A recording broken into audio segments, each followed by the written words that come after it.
Good morning students. This is a video for class 8th subject science chapter number 11, that is force and pressure. It's your lecture number 5. The topics to be discussed are atmospheric pressure, and we also do some activities related to atmospheric pressure. Atmospheric pressure. What is atmospheric pressure? The pressure exerted by the atmosphere on an object is called atmospheric pressure. We know that there is air all around us, and this envelope of air is known as the atmosphere.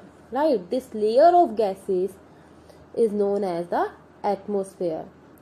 The atmospheric air extends up to many kilometers above the surface of the earth, and the pressure exerted by this air is known as atmospheric pressure. Okay, the pressure exerted by the atmosphere or the pressure exerted by the air is known as atmospheric pressure.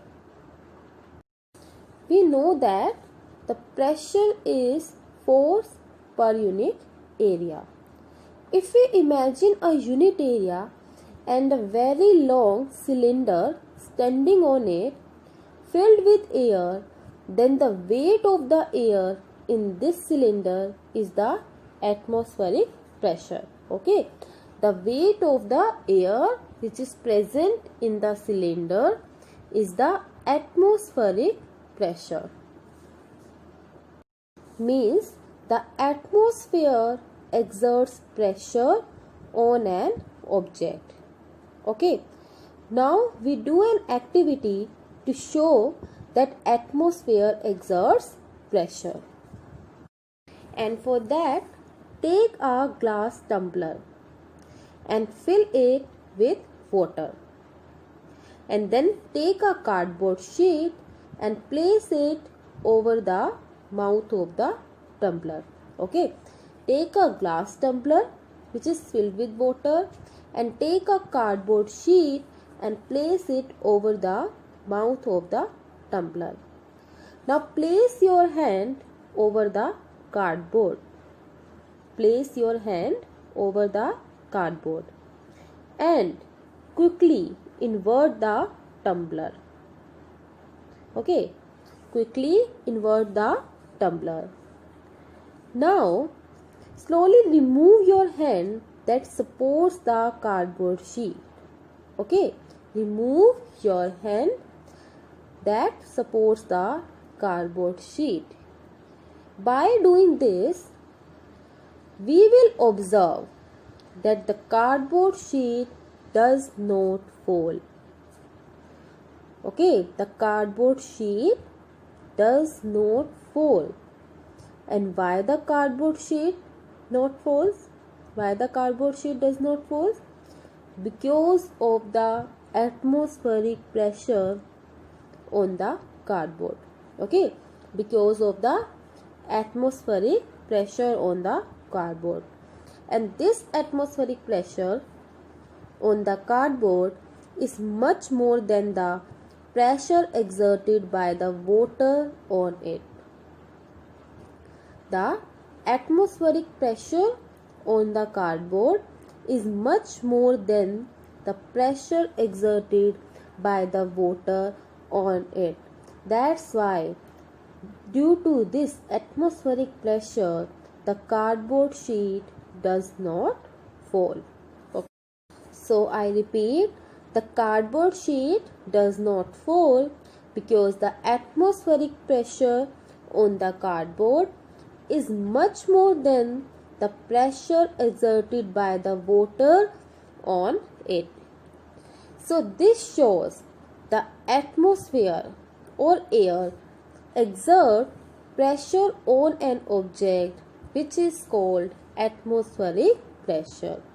Means the atmosphere exerts pressure on every object that is called atmospheric pressure. Now we consider the another example. Take a good quality rubber sucker. Okay, take a good quality rubber sucker. It looks like a small rubber cup as shown in this picture. Now press it hard on a smooth plain surface. Press it hard on a smooth plain surface, and when you press the sucker, most of the air between its cup and the surface escapes out. The sucker sticks to the surface. The sucker sticks to the surface because of the pressure of atmosphere acts on it. Why it sticks to the surface? Because the pressure of atmosphere acts on it. And if you want to pull the sucker, then you have to apply force. You have to apply large force. Means your applied force should be large enough to overcome the atmospheric pressure. Okay, your applied force should be large to overcome the atmospheric pressure. In fact, it would not be possible for any human being to pull the sucker of the surface if there were no air at all between the sucker and the surface. Okay, if there were no air in between the sucker and the surface, then it would not be possible to pull the sucker of the surface. So this also shows that the atmosphere exerts pressure on an object. The atmosphere also exerts pressure on us. Okay, the atmosphere also exerts pressure on us. So the question is, why don't we get crushed under this weight of air? Why don't we get crushed under this weight of air? So students, this is because the pressure exerted by the blood on our body from inside is equal to the pressure exerted by the atmosphere on our body externally. Means the pressure exerted by the blood is equal to the pressure exerted by the atmosphere. Okay, that's why we don't get crushed under weight of air. Thus the effect of atmospheric pressure gets nullified because these two pressures are equal. That's why the effect of atmospheric pressure gets nullified and we don't get crushed under weight of air. So students, this is your homework.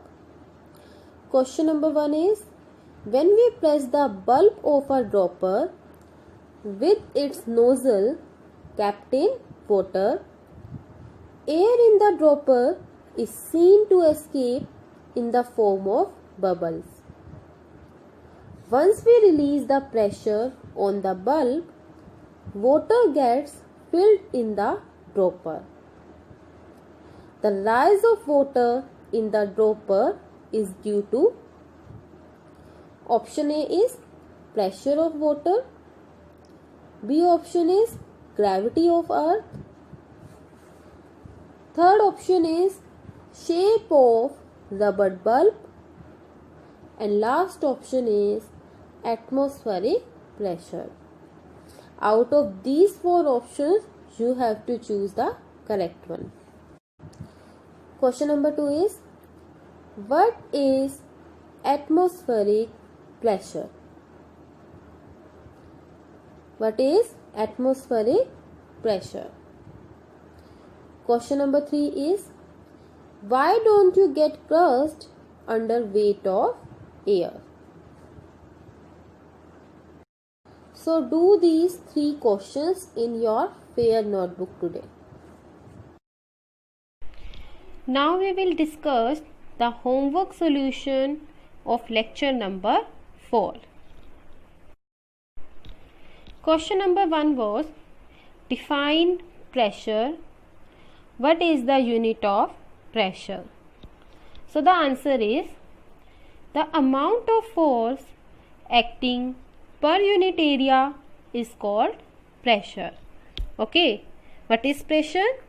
The amount of force acting per unit area is called pressure, and the SI unit of pressure is Pascal. Okay, the SI unit of pressure is Pascal, and it is represented as PA. Question number 3. Write the formula for calculating pressure. The formula for calculating pressure is equal to force upon area. Okay, pressure is equal to force upon area. By using this formula, we can calculate the pressure. Question number 3. A man exerts a pressure of 14 Pascal by applying a force of 70 Newton on a box. Okay, pressure is 14 Pascal and the force applied is 70 Newton. Calculate the area over which the force is applied. So to calculate the area, force is given, that is 70 Newton, and pressure is also given, that is 14 Pascal. So how can we calculate the area? We know that pressure is equal to force upon area. So from this expression we get area is equal to force upon pressure. Okay, area is equal to force upon pressure. Force is given to you, that is 70 Newton, and pressure is also given, that is 14 Pascal. So 70 upon 14, we get area 5 meter square. Okay, area will become equals to 5 meter square. Meter square is the unit of area. Okay, so the area is equal to 5 meter square. So in this way, by using the formula of pressure, you can also calculate the area over which the force is applied. Question number 4. Give reason for the following. A part. It is easier to cut an apple with a sharp knife than a blunt one. Means why it is easier to cut an apple with a sharp knife than a blunt one? So the reason is to reduce area of contact. Means the knives are kept to be sharp so as to reduce area of contact, so that they exert more pressure on the apple and it cut easily. Okay, so the reason is they exert more pressure on the apple. B part. Skis are flat and long. So why the skis are flat and long? Skis are the plastic boots that help us to move over the snow, and the skis are flat and long to increase the area of contact. Okay, to increase the area of contact so that the pressure exerted on the snow becomes less and skis slide without sinking into the snow, because the area is large, so the pressure will be less, and the skis slide without sinking into the snow. C part, tractors have broad rear tires. So the reason is to reduce the pressure on the soil, because if the tires are broader, then their area of contact will be large and pressure will be less. So to reduce the pressure on the soil, the tractors have broad rear tires. D parts, why camels walk on a sandy soil easily? Means we know that the camels can walk on a sandy soil easily. So what is the reason behind it? So the reason is camels have broad feet that occupy more area. So the pressure will be less. So the camels have broad feet that occupy more area, hence reduces the pressure on the sand. Okay, reduces the pressure on the sand, and the camels can walk on sandy soil easily. So this ends for today's lecture. Thank you, students.